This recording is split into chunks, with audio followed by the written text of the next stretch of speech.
Bom, agora que eu já introduzi Delhi e o Clube dos Otários para vocês, eu vou passar os próximos minutos pistolando sobre várias coisas que me incomodaram no livro, enquanto inadvertidamente acabo elogiando os filmes. Então, coisas que me irritam. Todo mundo sempre concorda com o Bill. O Ed vê nele a figura de um irmão mais velho, e seja em 58 ou em 85, o Ed morreria pelo Bill. O Rich então nem se fala. O Bill não pode dizer um A que o Rich já vai seguindo atrás. Pode ter sido o Mike quem ficou em Delhi por 27 anos estudando tudo o que havia para saber sobre a coisa e quem reuniu os otários de novo, mas claro, o Bill é o líder.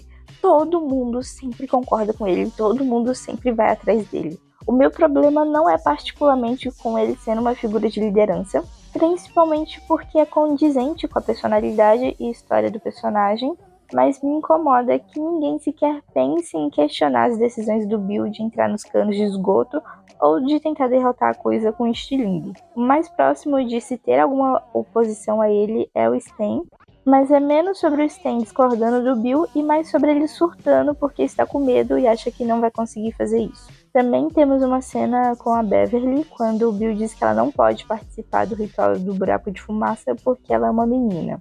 E talvez, se você apertar os olhos ali no final do livro, do capítulo 58, Bill, Bev, Ben e Stan acham que a coisa não morreu, enquanto Rich, Mike e Ed dizem que sim. Então eles ficam meio que nessa questão de, será que a coisa tá morta ou não tá?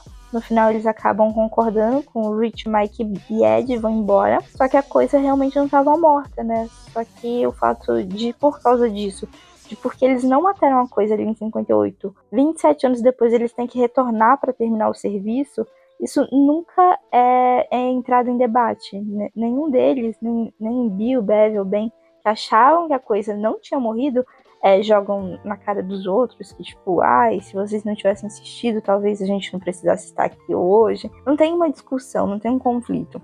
Então, esses conflitos não se sustentam por mais de uma cena, e no geral o livro todo são os 6 perdedores se apoiando muito no Bill, esperando que ele saiba o que fazer. Como o Bill parece mais maduro e seguro de si, é ele quem toma as decisões. Então os otários sempre se voltam para ele em momentos de dificuldade. O que seria interessante se culminasse em, sei lá, algum tipo de clímax ou uma mudança na dinâmica do grupo, como uma liderança rotativa para que nem tudo ficasse só nas costas do Bill. Mas não, é mencionado alguma frustração eventual da parte do Bill, porque ele se sente cobrado pelos outros e também culpado por levar todo mundo para os esgotos, por ser aquele quem conduz todo mundo para matar a coisa.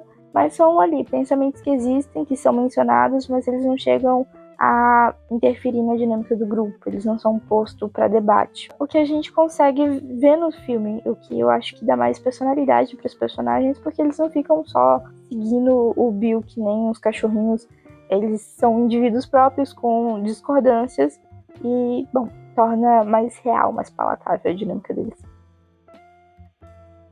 Ed é descrito como um navegador. Ele nunca se perde e sempre sabe como voltar para casa. Mas, curiosamente, em 1958, após a primeira luta contra a coisa, o superpoder de Ed de levá-los a qualquer lugar falha e eles ficam presos nos esgotos sem conseguirem sair. Então a gente tem muitas páginas desses personagens só andando pelos esgotos sem saber para onde ir. O que acontece é que com a coisa supostamente morta e os valentões que perseguiam eles também meio que mortos ou, sei lá, desmaiados, os otários começam a se sentir distantes uns dos outros, porque aquilo que os uniu tinha acabado. Todo mundo sabe que nada une mais um grupo de passas do que um pouco de broderagem, mas infelizmente as carreiras de cocaína que Stephen King estava cheirando na época não o permitiram pensar tão longe. Então Beverly apenas tira as roupas e se segue em algumas páginas bem desconfortáveis. Eu só não estou fazendo um grande escarcéu sobre isso porque eu já li Lolita e 120 dias, então pelo menos tudo aqui foi consentido. Ironicamente, eu tenho uma pequena e pífia defesa para Beverly tendo relações sexuais com todos os seus 6 amigos, porque embora seja uma cena com uma motivação absolutamente desnecessária, claramente escrita por um homem, e houvesse outras maneiras de se escrever isso, tem um ponto aqui. Para contexto, todos os personagens meio que têm o seu despertar sexual dentro do livro. Eles são crianças de 11 anos entrando na puberdade, E ao longo dos capítulos há trechos dessas crianças que passam a notar nas meninas algo a mais. A Bev também tem o seu despertar sexual narrado dentro do livro, quando ela vê pela primeira vez um órgão sexual do sexo oposto, o que a faz pensar imediatamente em Bill.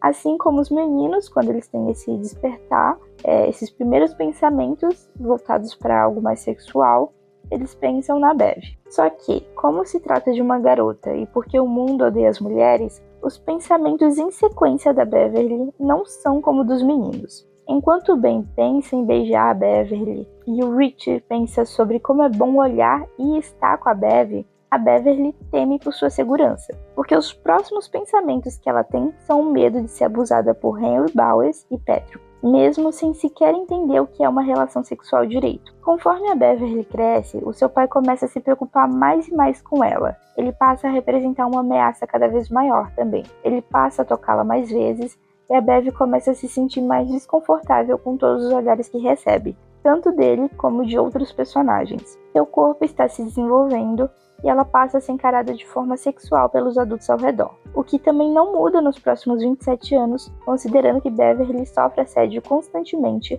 é abusada em uma festa da fraternidade na faculdade e se casou com um homem que abusa dela física, sexual e psicologicamente. Longe de mim defender a ideia de que a Beverly precisava ou deveria ter sua primeira vez nos esgotos de Delhi com 6 rapazes diferentes, mas no momento em que ela faz isso, ela está enfrentando seus medos e assumindo o controle da própria sexualidade. Nenhum dos meninos a coage a fazer isso. É uma decisão que ela toma de forma independente. E ao longo do livro, todos os personagens têm esse momento de enfrentar os seus medos. Então a Bev também tem o dela nesse momento.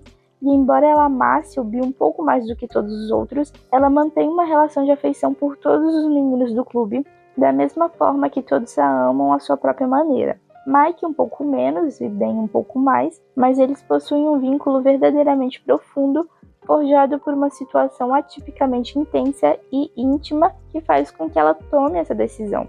Claramente a cena foi escrita por um homem que talvez devesse conversar mais com mulheres, ou não, e me incomoda particularmente o fato de que Beverly está tomando essa atitude de se despir porque o pai dela lhe ensinou que isso poderia uni-los, mas apesar dos pesares, a cena não me incomodou tanto quanto eu pensei que faria, porque eu entendo que essa foi uma forma de mostrar a Beverly enfrentando o medo dela, não temendo mais a própria sexualidade e não deixando o pai dela controlá-la. Um adendo que vale a pena ser mencionado é que ao longo do livro há muitas descrições sobre o corpo da Bev, mas a escrita do Stephen King parece ter esse tom de ser fisicamente descritivo, pelo menos nesse livro, até onde eu posso dizer. Então, da mesma forma que ele frisa com certa constância que a Beverly é ruiva e que possui seios fartos, ele também escreve com frequência sobre como o Bill está careca, o Ed é muito magro, e eu rio particularmente com um trecho quando ele narra que o Ben apoiou as mãos em suas coxas de elefante, porque o Stephen King não pode apenas escrever que o Ben colocou as mãos nas próprias coxas, tem que ter esse destaque no fato de que o Ben é gordo. Seguindo, depois de 1958, os otários nunca mais se reuniram os 7. O Stan faz os cortes com um caco de Coca-Cola e o Bill pede que prometam retornar se a coisa ainda estiver viva. E nesse momento a voz do Stan é insegura quando ele jura. A partir daí, os otários nunca mais se reúnem, eles ficam juntos em 5 ou em 6, mas nunca mais os 7. E aí o Bill, provavelmente refletindo os pensamentos dos outros personagens, percebe que ele nunca mais quer brincar no Balance, e o pensamento é um tanto libertador e para mim soa muito como crescer. Seria esse desenvolvimento dos personagens de não quererem mais retornar àquele lugar onde eles se escondiam, até porque eles não precisam mais se esconder, né? Mas o que me incomoda é o fato dos otários nunca mais se reunirem. Bill, Rich e Ben só vão embora de Delhi em 1960. Nessa versão, a Bev nem vai morar com a tia dela. Então, por que diabos eles não se reuniriam mais? Por que eles não se encontram de novo? Esperado que eu acredite nessa amizade que eles construíram e que dura mesmo 25 anos depois, quando eles recuperam a memória, mas é muito difícil manter essa crença no final. Além disso, me incomoda em absoluto um livro cheio de datas não contar melhor como os otários foram saindo de Delhi, o que é fundamental para a relação deles e seu desenvolvimento. Como é que ficou a relação do Ed com a mãe dele?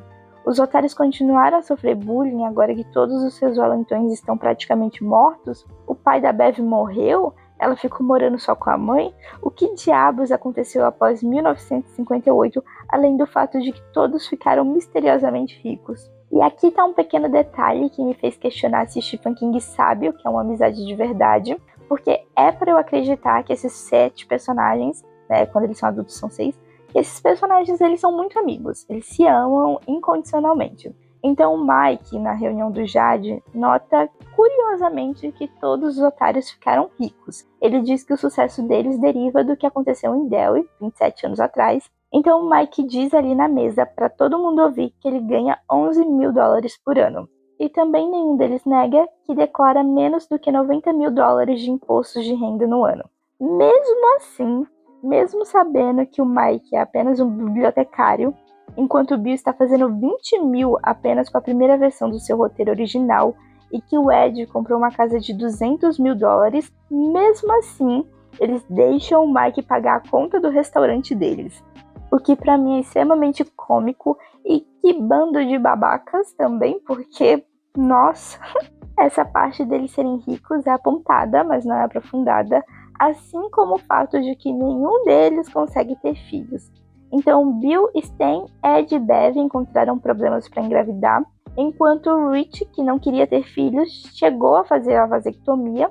Essa que numa estatística absurda não deu certo. E mesmo assim, ele não se tornou pai, mesmo com a vasectomia não tendo funcionado. E a Bev diz que talvez o Stan tenha se matado porque entendia que a magia não funcionaria com eles adultos. E, sendo assim, eles não teriam como lutar contra a coisa. Aí o Mike diz que ele acha que eles ainda podem sim derrotar a coisa, porque tem uma coisa que eles 6 têm em comum. É o fato deles não terem filhos. Obviamente, o Ed, sendo a única pessoa sensata da mesa, diz que isso é loucura, mas a cena se prossegue com o Ed admitindo relutantemente que ele e sua esposa não podem ter filhos por causa do peso da Mira, e Rich contando sobre como ele fez uma vasectomia falha enquanto estava com essa mulher, a Sandy, da qual a gente nunca mais ouve falar. E é isso, ninguém nunca mais toca nesse assunto, ele só é apontado como um dos motivos para a ligação dos otários, que seria essa inabilidade deles se procriarem, e é isso. E também a gente não sabe se depois eles podem voltar a ter filhos, se vão conseguir. A gente não sabe de nada que acontece e fica por isso mesmo. O fato de It a Coisa ter mais de 1000 páginas faz o seu final inconclusivo ser muito mais insatisfatório do que um livro qualquer, porque eu sinto que eu dediquei muito tempo para uma coisa e eu não recebi o suficiente em troca. E com inconclusivo eu quero dizer porque demora em torno de mais de 300 páginas para Bev se juntar ao grupo na infância e 500 páginas para o Mike sequer conhecer os personagens. E aí, quando chega no epílogo, são só os relatos em primeira pessoa do Mike, sem se dignar sequer ter uma cena de despedida entre os otários antes do esquecimento completo. É sério que em mais de 1000 páginas o Stephen King não conseguiu escrever uma maldita página sobre como ficou o relacionamento da Bev e do Ben? Eu preciso ler sobre ela dormindo com o Bill, mas não tem um trecho que finaliza essa relação água com açúcar que se arrastou por 27 anos? O Mike só escreve que o Ben chamou a Bev para passar um tempo em Nebraska com ele, e é isso, acabou.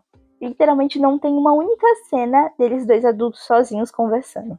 Além disso, se o esquecimento e toda a questão das pessoas ignorarem a estranheza de Delhi acontecia por influência da coisa, por que é que eles esquecem tudo de novo após 1985? Do que adianta todo esse desenvolvimento de personagem, todos os personagens enfrentando o próprio passado, apenas para eles esquecerem tudo de novo? Para vocês terem ideia, até os registros escritos do Mike se apagaram. Delhi se afundou em si mesma e os investidores estão todos abandonando a cidade que já não tinha mais como ser reconstruída, aparentemente, e é assim que o livro acaba. Os otários deram a vida pelo lugar, pelas pessoas, pelas crianças da cidade, apenas para esquecerem lentamente uns dos outros e a cidade se apagar do mapa. Eu só não digo que eu tô completamente arrependida de ter lido o livro, porque foi divertido, eu confesso, conhecer mais dos personagens do filme, mas absolutamente não acho que valeu o meu tempo. Me deprime ainda mais que as últimas 10 páginas do livro sejam gastas não com alguma espécie de despedida ou de postulação sobre a jornada dos personagens, Não com um desfecho digno para o Mike que passou 27 anos preso em Delhi e agora finalmente está livre, ou sei lá, não sei, com as viúvas Patty Uris e Mira Caspi Breck, cujo marido nunca retornou para casa, ou com uma reflexão sobre a importância dos amigos, a espontaneidade da infância e todos os momentos vividos com esses personagens no Bellins, aproveitando o verão de 1958 e a força da união de velhos laços que são capazes de fazer o impossível. Não. As últimas páginas do livro são gastas com Bill curando a sua esposa catatônica e inútil para a trama enquanto eles andam de bicicleta. Eu tenho a sensação que o Bill divide o protagonismo com Delhi. Eu tenho mais de 5 páginas com anotações detalhadas da história de Delhi, com acontecimentos históricos de 27 em 27 anos, com uma gama ampla de personagens, locais e cultura da cidade, e me parece que narrar tudo o que aconteceu com Delhi, ou melhor, o que não aconteceu, já que ninguém parece se lembrar mais da cidade, e narrar sobre como Bill teve o seu final feliz, foi mais importante do que finalizar a trama dos outros perdedores. Eu não entendo porque você teria 7 personagens tão complexos e intrigantes se o foco da história não é realmente eles. Os otários encontraram uns nos outros um apoio e compreensão que não possuíam em suas casas, apenas para isso ser quase imediatamente destruído por uma amnésia mágica, tanto em 1958 quanto em 1985, o que é terrivelmente agridoce. Eu só queria ver essas crianças e esses adultos solitários felizes, como um grupo que passou pelas portas do inferno juntos e sobreviveram. Todos eles mereciam coisa melhor do que terem Stephen King como autor. E é maravilhoso que essa obra com personagens absolutamente carismáticos tenha ido para as mãos de outras pessoas que sabem o que fazer com ela. Obviamente eu tô falando dos escritores de fanfics e artistas de fanarts. E falando em fanficar, só para finalizar esse vídeo, eu queria falar sobre a coisa gay entre Ed e Rich. Mas isso vai ficar para um próximo vídeo, porque esse aqui já tá muito longo. Então é isso, pessoal. Muito obrigada a quem me ouviu tagarelar até aqui. Um grande beijo e até um próximo vídeo.